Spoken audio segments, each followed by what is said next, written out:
자, 이제 16장. 이제 들어갈까요? 예. 자, 이제 16장 남녀고용 평등과 일가정 양립진에 관한 법률 요거 보도록 하겠습니다. 아, 좀 치워두고 갈 거랬다, 그죠? 자, 이제 들어갈게요. 16강입니다. 16장. 사실은 어떤 측면에서는 노무사 되시면은 상당히 중요한 법이에요. 주로 여성에 대한 보호조항들 혹은 일가정 양립에 대한 조항들이 꽤 많기 때문에 현실에서는 꽤 많이 허용되는 조항인데 우리 시험에서는 1차 시험이고 2차에서는 들어가지 않습니다. 자, 구조가 이렇게 되겠죠. 처음에 남녀 고용 평등 이렇게 되어 있고 남녀 고용 평등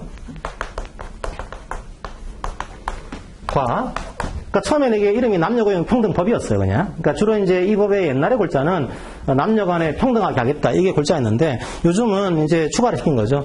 야, 근데 이것만 되는 게 아니고, 일 문제와 가정이 양립될 수 있도록, 이것도 처음에 서글픈 법이죠, 그죠? 얼마나 일가 가정이 양립이 안 됐으면, 그죠? 법 이름에다가 양립을 해야 된다, 이렇게 했을까, 그죠? 그래서 일가정 양립 진행하거든요. 이제는 양립하겠다, 이걸 지원해주겠습니다, 이런 법률이에요. 그럼 이 법의 내용들은 첫 번째로는 차별을 막겠다는 거죠. 첫 번째는 차별 안 된다, 이 내용이고. 그 다음에 이제 두 번째 내용은 주로 일가 가정, 주로 이제 가정에 대한 문제, 이제 아동에 대한 양육 문제라든지 가족에 대한 돌봄, 이런 식의 육아 문제가 주로 들어가는 구조가 만들어지게 됩니다. 첫 번째가 차별 문제, 이렇게 하시면 되고, 두 번째가 가정에 대한 육아 문제, 이렇게 이해하시고서 약간 확장하시는 것이 좋을 것 같아요. 첫 번째가 차별, 하지 말라는 거죠. 그럼 문제가, 첫 번째로는 차별이 뭐냐, 이거 차별이 뭐냐? 이게 이 법이 되게, 의미가 있는 법 중에 하나가 차별의 의미를 정확하게 적어놨습니다. 뭐 어떻게 적어놨느냐 하면, 차별은 직접 차별도 되는 거지만, 물론 직접이라는 표현을 쓰고 있지는 않아요. 그 문장 자체가. 간접 차별도 인정하고 있어요. 이게 이런 의미인 거죠. 대놓고 여자니까 차별하겠습니다. 남자니까 차별하겠습니다. 이게 아니고 간접차별. 여성에 대해서는 맞추겠습니다. 이렇게 해놓은 게 아니에요. 그렇게 해놓은 게 아니고 결과적으로 여성이 차별받고 있다. 결과적으로 남성이 차별받고 있다. 이런 경우도 차별로 인정하겠습니다. 만들어둔 거예요. 우리가 형들을 직접 여성에 대한 차별을 한 게 아니고 간접적으로 차별하고 있는 거다. 이런 이유로 되게 학문적으로는 간접차별이다. 혹은 결과의 차별이다. 그런 표현을 쓰고 있죠. 두 가지 차별을 동시에 인정을 한 법조문을 만들어냈습니다. 자, 볼까요? 어떻게 되는지. 이제 성별, 혼인, 가족 간의 지위, 임신, 출산, 요것 때문에 차별하는 것, 요것도 안 되지만, 간접차별. 자, 채용이나 근로조건을 충족할 수 있는 남성 또는 여성이 다른 한 성에 비해서 현저히 적고, 그에 따라 특정 성에게, 그러니까 여성이라는 걸 이유로 하진 않았어요. 하지만 이걸 충족하기 위해서는 남성이 돼야 돼요. 이런 경우. 자, 그런 경우에 그 조건이 정당한 것임을 증명할 수 없는 경우. 이 경우도 여성이란 말이 안 들어갔지만 여성을 차별하고 있는 거다. 이렇게 보겠다는 겁니다. 심지어 이게 미국에서는요, 이 차별이 어디까지 인정되는가 하면, 옛날에 이런 판례도 있습니다, 미국은. 생산직에서 옛날 판례, 지금 아니고 아주 옛날 판례. 사무직 될 때는 고등학교 졸업장이 있어야 된다는 이름이 있었어요.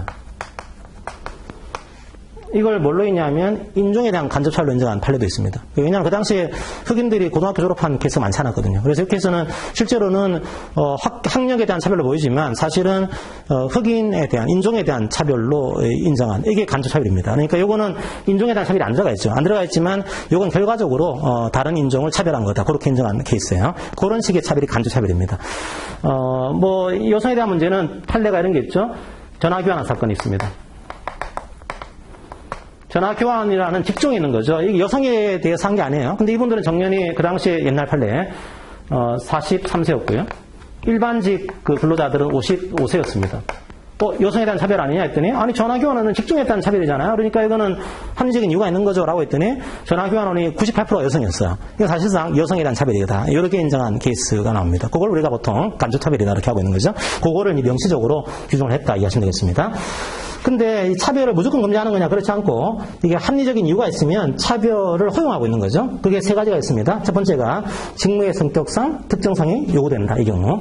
성격상 이건 남자가 해야 돼요. 여자가 해야 돼요. 이런 경우는 차별이 아닌 거죠. 두 번째로 모성보호를 위한 조치를 한다. 임신이나 출산에 대한 보호를 해주고 있다. 이건 차별이 아닌 겁니다. 그 다음에 다 적극적인 고용개선 조치. 이게 일종의 뭐 여러 가지 논쟁이 많은 케이스 중에 하나죠. 뭔가 하면은 이미 차별이 현존하고 있는 겁니다. 그러니까 특정성이 이미 차별을 받고 있는 거예요. 그러면 현존하는 차별을 막기 위해서는 이 성을 우대해 줘야 돼요. 이게요. 예를 들면 어떤 여러 가지 가산점이라든지 이런 걸 준다. 이런 경우에 우대하면 차별하는 거 아니냐? 그게 안 나는 거죠. 이게 현존하는 차별 막기 위한 우대해 준 거니까 요거는 합리적인 이유가 있는 거다. 그게 우리 법의 시각인 거죠. 이게 AA라고 해서 Affirmative Action이라고 해서 적극적으로 고용 개선을 조치하는 것. 이것들은 허용하겠습니다. 이 내용이고요. 그 다음에 또 한 가지가 이 차별의 가장 뭐라 그럴까요? 이게 지저분한 유형 중에 하나가 성희롱이에요. 자, 성희롱 일종의 이 성적인 차별로 보고 있는 겁니다. 그 뭐가 성희롱인 거냐? 두 가지가 있는 거예요. 하나가 이것도 법에는 쓰고 있지 않는 용어입니다. 설명을 위해서. 환경형 성희롱이 있고 조건형 성희롱이 있어요. 환경형 성희롱은 그냥 성적인 운동을 한 겁니다. 성적인 운동. 말이나 행동을 성적으로 한 거예요. 그것 때문에 성적인 굴욕감이나 혐오감을 느낀 거야. 그러니까 성희롱의 가장 중요한 이제 문제 유형 중에 하나는 성희롱은 피해자의 주관적인 감정이 중요한 구조입니다. 그러니까 이 가해자가 내가 성희롱을 해야지라고 하는 의도가 중요한 게 아니고 고의가 중요한 게 아니고 이 받는 사람이 그런 성적인 굴욕감의 혐오감을 느꼈냐 이게 중요한 구조가 하나 돼 있는 거죠. 그런 성희롱 하나 있고요. 두 번째로는 조건이요. 요거 뭔가 하면은 조건을 붙인 거예요. 요거 안 해주면은 죄송해요. 이해를 해서 안마 안 해주면 승인 안 시킬 거야. 이렇게 한 거죠. 그러면 이거 안 해주면은 승인이 안 되는 거죠. 조건을 붙인 거죠. 그것 때문에 불이익을 주고 있는 거. 즉, 성적인 이 운동을 안 하면 이걸 안 해주게 되면 고용상에 내가 불이익을 주겠다. 이 유형이 나올 수가 있습니다. 그런 형태로 다 등장할 수가 있는 거죠. 그게 환경형, 조건형.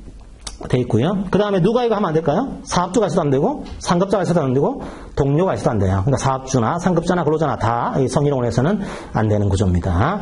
그리고 또 하나의 특이한 점, 근로자의 범위가 달라요. 근로기준법이 아니에요, 이거는요. 아까 산안법은 근로자의 범위를 근로기준법과 동일하다고 했잖아요. 근데 여기서는 근로자의 범위가 동일하지 않습니다. 어떻게 하는가 하면 사업주에게 고용된 자와 취업하는 사람을 가진 자로 확정을 시키고 있습니다. 왜 그런가 하면 이게 차별 때문에 그래요.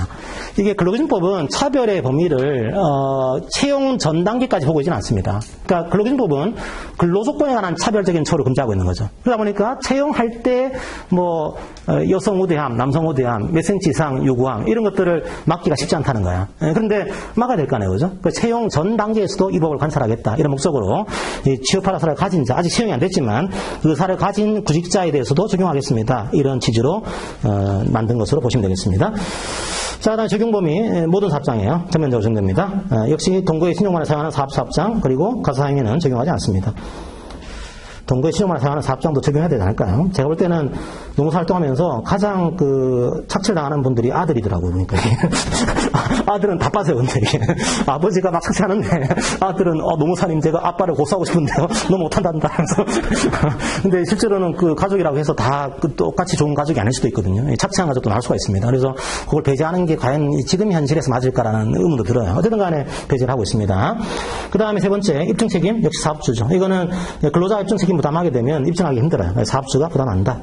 이해하시면 되고요. 그러니까 법의 구조는 약간 취약계층에 대한 법은 사업자 입증하도록 이제 여성이라든지 이제 기간제라든지 파견이라든지 이런 분야에 대해서는 이제 안 그래도 힘든데 입증까지 부담시킨다? 좀 그렇다는 거예요. 그래서 입증 책임을 사업주가 부담하도록 하고 있다.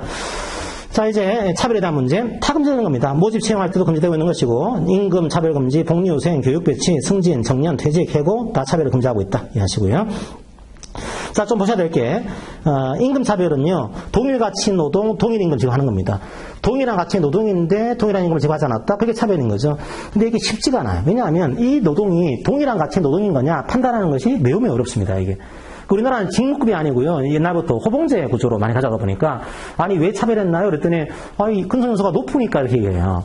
이게 직무급이면은 차별용이 판단하기 용이합니다. 그러니까 A 직무면은 A를 주게 했으면은 아니 이 사람은 왜 A 직무인데 A를 안 주나요? 주장할 수가 있는데 아니 그것 때문에 안 준 게 아니고 호봉이 낮았기 때문에 안 주는 겁니다. 이런 식으로 빠져나간단 말이에요. 그것 때문에 판단하기 굉장히 쉽지 않습니다. 그리고 이 동일 가치 노동인지는 기술, 노력, 책임, 작업 조건을 가지고 판단합니다. 통과할 단계가 너무 많아요. 이게요. 동일한 기술, 동일한 노력, 동일한 책임, 동일한 작업 조건. 그게 동일해야지만 동일 가치 노동을 인정해 주겠습니다. 이런 구조예요. 그리고 또 한 가지 잘 나온 것 중에 하나가 옆에 임금차별 목적으로 설립한 별개 사업은 동일 사업으로 본다. 이거 또 가끔 잘 나옵니다. 무슨 말인가 하면 한 사업장 안에서 임금차별이 안 돼요. 남녀 간에. 근데 차별하고 싶어요. 회사를 따로 만들어요. 그러니까 이 회사는 여성 사업장. 이 회사는 남성사업장. 그런 식으로 하고 있다. 회사가 다르니까 이거 차별 아닌가 했더니 이건 이 목적으로 차별한 거잖아요. 맞는 거잖아요. 그럼 차별이에요. 인정한 그런 케이스입니다. 그래서 임금차별 목적으로 설립한 별개 사업은 동일한 사업으로 보겠습니다. 내용 만들어놨고 그 다음에 직장의 성희롱 나와있죠. 쭉 읽어보겠습니다. 행위주체, 사업주, 상급자 또는 근로자 다 안 돼요. 사업주가 있어도 안 되고 상급자가 있어도 안 되고 근로자가 있어도 안 됩니다. 근데 근로자나 상급자가 하게 되면 사업주가 징계를 해야 됩니다. 이 사람을. 사업주는 약점이 있어요. 개인 사업주를 만약에 개인 사업주 어떻게 할 거냐 이게 과태료 조항인데 이 만만치 않아요 이게. 그래서 이 개인 사업주 경우에 이 사업주 과태료 부과하기까지가 상당히 만만치 않은 이런 문제는 있다 이해하시고요. 그 다음에 성희롱 성립 잘 나오죠. 행위자의 성적인 동기나 의도가 필요하지 않습니다. 그러니까 내가 성희롱 해야지 이게 중요하지 않다는 거예요. 중요한 것은 이긴데 성적인 굴욕감의 해오감 이 감정인 건데 참 이 감정이라는 게 여러 가지 논쟁을 불러일으키는 거죠. 그래서 경우에 따라서 이 감정이 너무 개인 근로자의 주관적인 감정에 치우치는 거 아니냐 이런 우려가 나올 수도 있습니다. 그래서 어떻게 보는가 하면 다른 일반인 그러니까 이게 보시게 되면 만약에 이런 성희롱을 당했으면 일반인도 느꼈을 거다 이거야. 그 정도의 행위라고 한다면 나도 느꼈지만 다른 사람도 당연히 그렇게 느꼈을 거다. 그게 인정이 되면은 이게 성희롱 맞다 이게 그렇게 보고 있는 겁니다. 그래서 너무 주관적인 감정에 치우치게 되면은 다른 사람들에 대한 것들을 배제할 수가 있으니까 다른 사람도 당연히 이렇게 느꼈을 거다. 나도 느꼈다. 이렇게 될 경우에 성희롱 됩니다. 이게 우리 판례 입장이에요. 많이 바뀌었어요 옛날보다요. 옛날에 판례 보시게 되면요 이런 판례가 나왔어요 옛날에요. 뭐가 했었냐면 여자 교사분이 계셨어요. 교장선생님께서 술 따라하는 거예요. 안 따랐습니다. 그랬더니 술을 따르지 않고 꽉 쳤어요, 이걸요. 나중에 이게 성희롱인가 한강아니냐, 판결이 어떻게 났을까요? 이게 한 10년, 15년 전인가? 성희롱 아닌 걸로 나왔어요, 이게. 술 따라주러 간 게, 과거에는 성희롱 아닌 걸 본 겁니다, 이게. 그러니까 이게 사회의 어떤 인권의식의 발전에 따라서 판결이 달라지는 거죠. 지금은 아마 나올 거예요, 이렇게. 옛날에는 안 본 겁니다. 이 감정이 달랐던 거죠, 이게. 그래서 요즘은 감정에 대한 문제, 그렇게 판단한다, 이해하시고요. 그러니까 감정을 알아야 돼요. 내가 모르면 이게 성희롱 할 수가 있는 거죠. 그것 때문에 성희롱은 교육을 해야 됩니다. 내가 모를 수가 있으니까. 연 1회 이상 직접 할 수도 있고, 위탁을 맡길 수도 있어요. 연 1회 이상 직접 혹은 위탁으로 할 수도 있다, 이해하시고요. 누구한테요? 대상은 29쪽입니다. 대상은 사업주와 근로자에게 성희롱 예방 교육을 해야 됩니다. 그리고 이 사실을 항상 게시를 해둬야 돼요. 근로자에게 널리 알려야 된다. 이해하시고요. 그 밑에는 제가 약간 정리를 할 거였나 싶은 생각이 드는데 그냥 좀 쭉 나열을 했습니다.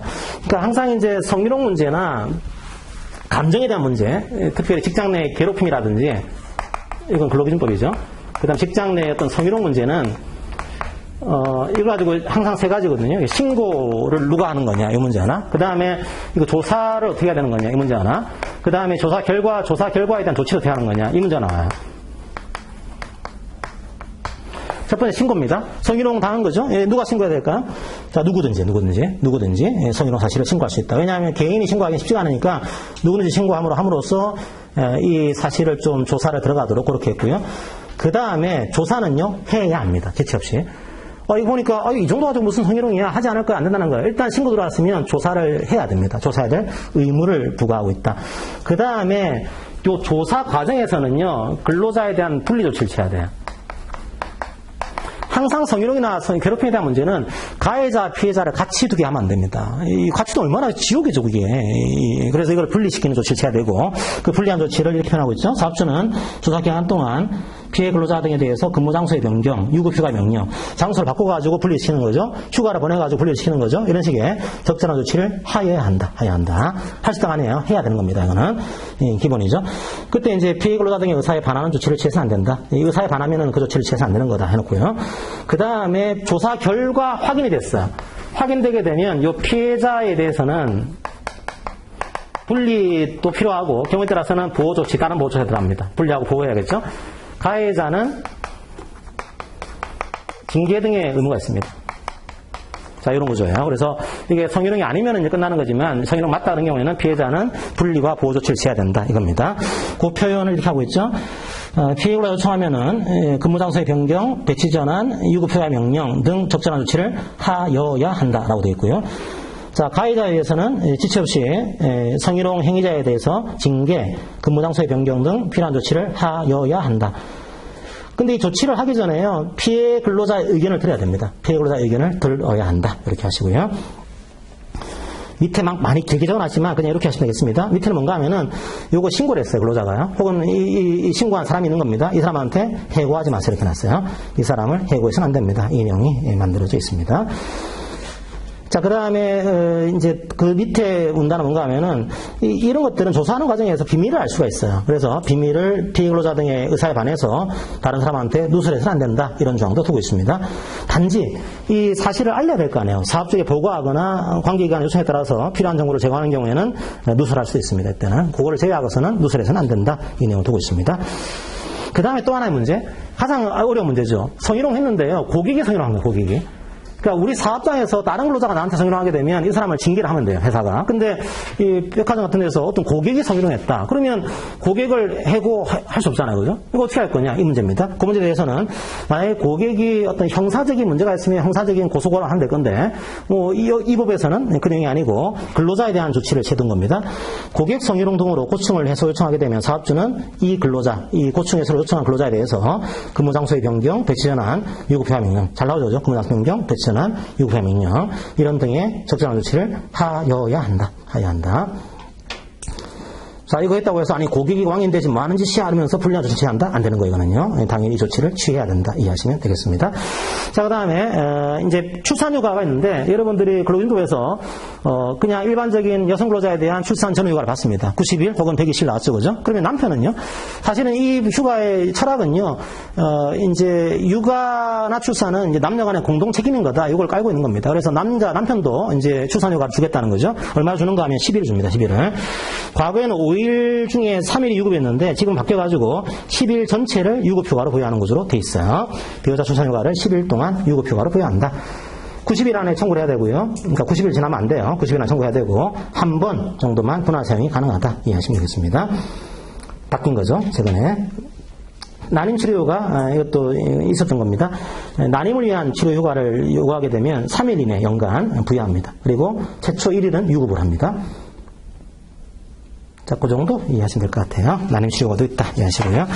그 다음에 이 법에서 또 가장 중요한 것 중에 하나는 육아휴직이죠. 그러니까 이제 이 법의 가장 핵심 중에 하나는 차별하지 마세요 이거랑 성희롱 문제. 그 다음에 일가정 양육진에 대한 꽃은 뭐니뭐니 해도 육아휴직으로 보시면 되겠습니다. 그래서 육아휴직에 대한 문제를 좀 보도록 할게요. 최근에 바뀐 것도 좀 있습니다.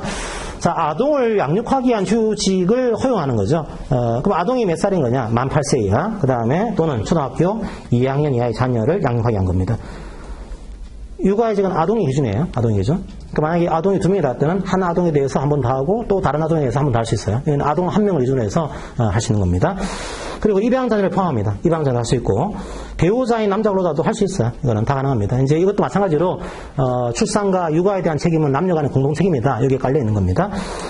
그런데 이게 만약에 계속 근로한 기간이 6개월이 안 되는 근로자는 이걸 제외할 수 있습니다. 그러니까 과거에는 1년이었는데 지금 6개월이에요. 6개월이 안 되는 근로자는 이걸 배제할 수도 있다. 가능하다. 그리고 또 하나 바뀐 것 중에 하나는 부부 간에 동시에 육아휴직 사용하는 거 허용하고 있습니다. 과거에는 남편이 쓰면은 아내는 그 이후에 이렇게 했는데 이제는 부부가 공동으로 사용하는 것도 허용하고 있다. 이해하시면 되겠습니다. 그리고 또 하나 바뀐 것 중에 하나가 휴직 기간이 1년인데요. 육아휴직은 1년 동안에 쓰는데 이걸 분할 사용을 1회를 허용했어요. 1회를요. 바뀐 내용은 2회를 분할 사용하고 있습니다. 그러니까 이런 거죠, 그죠? 기본이 뭐 예를 들면 6개월 썼다 육아휴직을. 그 다음에 뭐 회사에 나왔어요. 출근했어요. 복귀했습니다. 그리고 다시 6개월. 요거를 허용했습니다. 근데 이제는 6개월 쓰고 나서 좀 쉬었다가 다시 한 3개월 쓰고 다시 쉬었다가 3개월 쓰고 이게 가능해졌어요. 그러니까 분할 사용을 2회 하는 것이 가능해졌다. 이해하시면 되겠습니다. 그 다음에 해고를 금지합니다. 육아휴직 기간에 해고할 수 없어요. 해고를 금지한다. 복습할 겸 생각해서, 이제, 근로기준법에서는 해고할 수 있는 금지기간이 뭐였죠? 이제, 업무 상쇄 때문에 휴업한 기간과 그 후 30일간. 그 다음에, 이제 임신 중의 여성이 휴업한 기간과 그 후 30일간. 그 다음 이 법에서는 육아휴직 기간, 해고를 금지하고 있는 거예요. 자, 육아휴직은 해고를 금지합니다. 참 서글픈 거지만, 최근에 육아휴직을 신청하는 사업장이 좀 있었어요. 특별히 이제, 그, 항공사 중에서, 육아휴직을 갑자기 근로자들이 신청한 거예요, 이게요. 이상하다. 갑자기 왜 육아휴직을 신청했을까? 그러니까 이제 경기가 안 좋아지니까 정리해고 하려고 하는 겁니다. 근데, 이 근로자들이 안 거죠. 이런 것들을. 육아휴직 하면은 그 기간은 해고가 안 돼. 그러니까 서글픈 그런 권리 행사긴 한데, 어쨌든 간에 그 권리 행사를 해서 육아휴직권을 할 수가 없다. 요거를 활용하려고 한 그런 사건도 최근 있었습니다. 근데 뭐 이제 사업을 계속할 수 없다. 그때는 어떻게 할 수 없는 거죠. 그때는 예외적으로 해고할 수 있습니다. 그리고 복귀할 때는 휴직 전과 같은 업무에는 복귀를 시키든지 혹은 같은 업무가 안 될 거면은 같은 수준의 임금을 지급하는 직무에는 복귀를 시켜야 된다. 그리고 육아직 기간은 당연히 근속 기간에 포함됩니다. 자, 근데 주의해야 될 게 5번을 잘 보세요. 5번은 뭔가 하면요. 분명히 육아직 기간은 근속 기간에 포함되는 건데 기간제 근로자와 무기계약이 되는 2년의 기간, 파견 근로자를 직접 고용을 해야 되는 2년의 기간, 이 기간에는 포함이 안 돼요, 이게요. 이런 거죠. 퇴직금 지급할 땐 지급해야 돼요. 이걸 포함시켜야 돼요. 근데, 이런 거죠. 만약 이분이 1년을 기간제로 근로하시고, 1년을, 예를 들면요, 육아직을 사용을 했어요. 그리고 다시 1년을 근무했습니다. 이런 경우에, 근속기간은 3년이에요. 하지만, 아직 무기계약은 안 됩니다, 이게. 왜냐하면 무기계약 때는 2년 기간 속에는 이게 빠져요. 그래서 이번 아직까지 2년까지 근무한 겁니다, 이게. 그래서 근속기간 포함되지만, 무기계약으로 간주가 되는 2년 기간 속에는 포함을 시키지 않는다. 왜냐하면 이게 또 포함시키게 되면, 사용자가 꺼려요, 이것들을 또. 그래서 이런 것 때문에, 적어도 무기계약 되는 기간 속에는 포함을 시키지 않습니다. 이 내용을 만들어낸 겁니다. 자, 파견 근로자도 2년을 수고하면 직접을 해야 되는 거죠, 그죠? 그 기간에도 포함시키지 않습니다, 이게. 똑같은 거죠. 자, 그 다음에 또 최근에 바뀐 것 중에 하나가, 이제, 그냥 요거 죄송한데 이거 지워버리세요. 육아직 신청권자가 육아직 휴직 대신 요걸 지워버리세요. 육아직 신청권자가 휴직 대신 요거 약간 이제 잘못 들어간 거니까 요걸 지워버리시고 이제 대신한다는 의미가 아닙니다. 이게 최근에는 바뀌어서 이게 약간 잘못 들어간 내용이에요. 어떤 구조가 하면 육아직을 하는데 이제 구조가 이렇게 되어 있습니다. 육아휴직이 1년 가능하고요. 그 다음에 나는 좀 짧게 근무하겠다. 이것도 가능해요. 근데 그것도 별도로, 이제 별도로. 옛날엔 육아직 기간에 포함시켰거든요. 근데 그게 아니고, 별도로 또 1년 동안. 근로시간 단축이 가능합니다, 이게. 육아기. 그래서 케이스는, 내가 이제 1년은 육아직 쓰고 1년은 짧게 근무하겠습니다. 이걸 또 할 수가 있어요. 그게 몇 시간인가 하면 15시간에서 35시간 이내입니다. 15시간 이상, 35시간 이내. 옛날에 30시간이었는데 늘렸죠? 15시간, 35시간 이내 가능하다. 그러니까 내가 요 시간, 요 기간은 짧게 근무하겠습니다. 요거를 청구하는 것이 가능해졌다. 이렇게 일하시고요. 물론 이제 이거 허용을 해야 되는데 허용하지 않을 수도 있습니다. 대체 요청이 불가능하다 혹은 정상적인 사업 운영에 지장이 있다 이런 경우에는 허용하지 않을 수 있지만 이 경우를 빼고서는 허용을 해야 된다 이해하시고요. 1년 아닙니다. 요구했다고 해서 해고해서는 안 됩니다. 그리고 짧게 근무하게 되면은 제가 만약에 20시간 이제 일을 하고 있는 거예요. 그때는 근로자가 명시적으로 청구하면은 12시간까지만 연장 근로 가능합니다. 명시 청구할 경우 12시간 가능하다 이렇게 하시고요. 그 다음에 밑에 보시면은 사용 형태를 보시면은 분할 사용이 가능한데요. 가로 보시면은 1년 이내 다만 육아휴직 미사용 기간은 가산한다. 이게 무슨 말인가 하면 요게 육아휴직을 썼는데 육아휴직을 6개월밖에 안 썼어요. 그러면 육아휴직 근로자 단축을 1년 6개월 할 수 있는 겁니다. 이게. 그러니까 안 쓴 것만큼 근로자 단축으로 할 수 있는 거죠. 이 측면에서는 대신할 수 있는 측면이 있어요. 그러니까 이제 육아휴직을 못 쓴 기간이 있으면 그 기간은 육아휴직 근로자 단축으로 늘릴 수 있다. 이렇게 여러분들이 이해를 하시면 되겠습니다. 그러니까 6개월은 뭐 육아휴직, 뭐 1년 6개월은 근로자 단축으로 쓰는 것이 가능하다. 이 내용으로 이해하시면 되겠습니다. 자, 그리고 이 시간은 1회 기간이 3개월 이상 돼야 돼요. 이게 단축 청구권을 행사하기 위해서는 1회 기간이 3개월 이상은 돼야 된다. 이해하시면 되겠습니다. 기간제 근로자는 이것 안 남았다는 경우에는 남아있는 기간 동안 쓸 수가 있는 겁니다. 자, 그 다음에 가족 시리즈 나옵니다. 가족 시리즈. 휴직, 휴가, 근로자 단축. 가족 돌보기, 휴직, 휴가, 근로자 단축. 그러니까 가족을 돌보기 위한 휴직이죠. 근데 휴직은 좀 길어요, 그죠? 길다 보니까 짧게 쓰는 거 없을까? 그게 휴가예요. 짧게 쓰는 것도 아니고 그냥 근로시간 줄일 수 없을까? 이게 근로자 단축이에요. 그래서 3개의 시리즈 나오게 됩니다. 첫 번째, 휴직. 자, 휴직은 그 근로자가 부모가 이제 질병, 사고, 노령입니다. 아파요, 부모가. 배우자가 아파요. 배우자의 부모가 아파요. 자녀가 아파요. 그 다음에 뭘 추가했냐면 조부모를 추가시켰습니다. 조부모. 이제 할머니, 할아버지인 거죠. 그 다음에 손자녀, 손녀하고 손자를 이제 추가시킨 겁니다. 근데 조부모 같은 경우에는 만약에 직계 비속이 있으면 관계없어요. 근데 손자녀 같은 경우도 직계 존속이 있다 이때는 안 되고 없을 경우에 이제 손녀에 대해서도 혹은 할아버지, 할머니에 대해서도 요 신청할 수 있는 겁니다. 허용해야 돼요. 허용해야 되고 대체 인력성이 불가능하다, 중대한 지장이 있다 할 때는 허용하지 않을 수도 있습니다. 이 휴직은 연간 최장 90일 동안 사용할 수가 있고 분할 사용할 수 있습니다. 한 번 할 때마다 30일 이상 사용을 해야 돼요.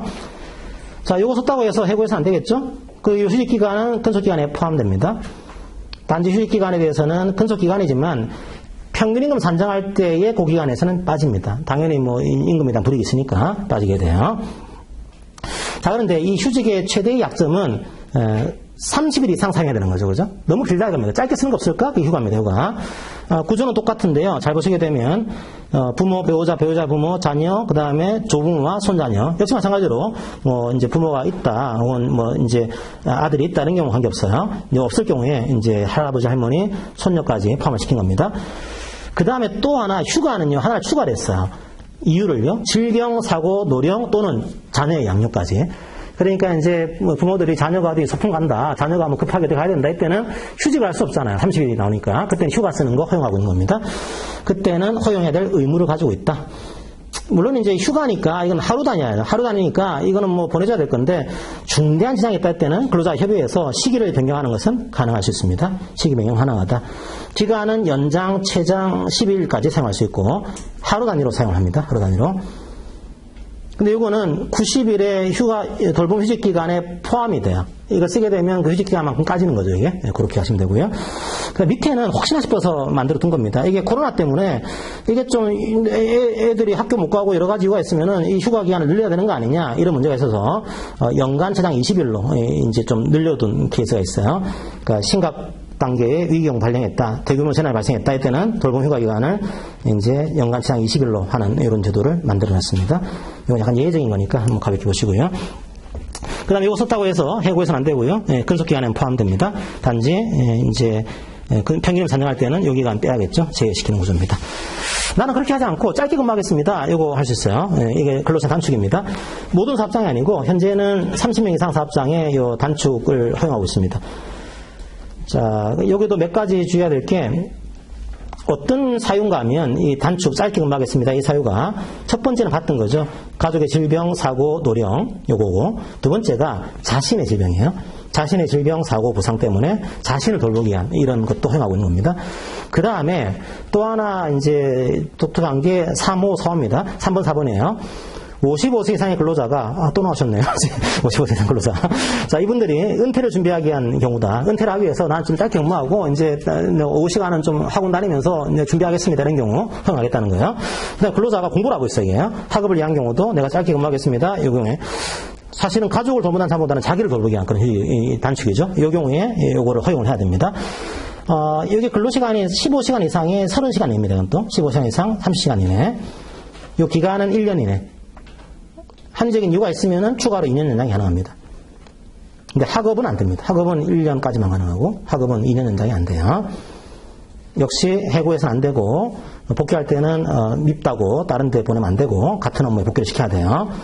그 다음에 근로조건은 서면으로 정한다. 12시간 연장 근로 가능하다. 이런 구조는 유사하게 가져갑니다. 자, 이렇게 되어 있으니까 여러분들이 뭐 기출을 좀 푸시면은 대략 내용이 이해가 될 것으로 생각이 됩니다. 자, 문제 하나 풀어볼까요? 33쪽에 와가지고요. 33쪽에 3번 문제 한번 풀어보겠습니다. 33쪽에 3번 문제. 시간은 한 30초 드리겠습니다. 풀어보세요. 시작.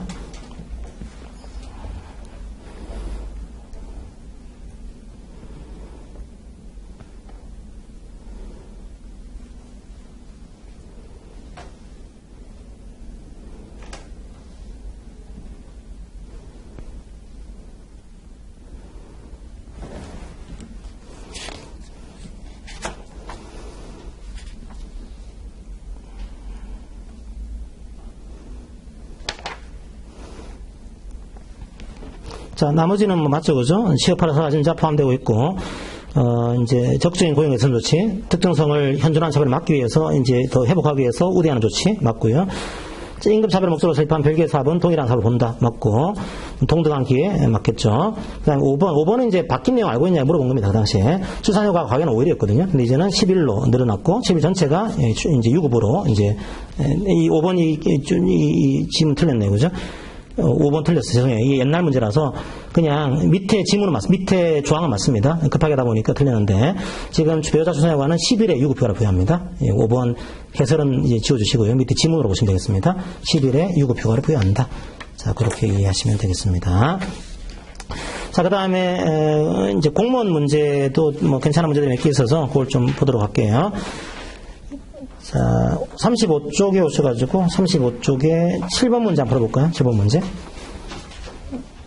이 공무원들은 아무래도 근로감독관을 뽑는 시험이니까 조금 벌금이나 과태료에 대한 문제를 좀 묻습니다. 그건 우리가 안 보는 문제들이니까 한번 보시기 바랍니다. 7번 한번 보세요.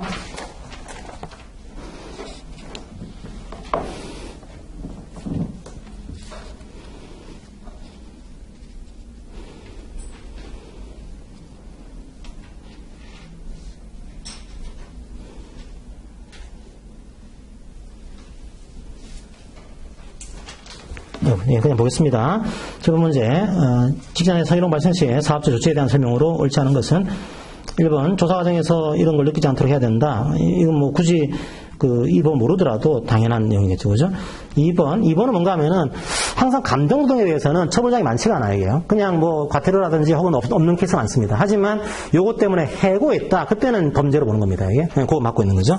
그래서 2번도 신고했다고 해서 불리한 조치를 하게 되면 그건 형사처벌 할 수 있다는 겁니다. 이게 가능하다. 틀렸죠. 3번은 이제 이 조사 혐오감을 느끼기 위해서 고충해서 고객이 이제 성인을 한 거죠. 이런 경우에 적절한 조치를 취해야 된다. 맞고요. 4번 역시 확인되면 적절한 조치를 하여야 한다. 예, 맞습니다. 하나만 더 풀고 이제 식사 시간을 가져가도록 하겠습니다. 34쪽으로 오실까요? 34쪽에 5번 문제만 한번 풀고 이제 오늘 오전 시간을 마무리하겠습니다. 34쪽에 5번 문제 3초 드릴게요. 시작.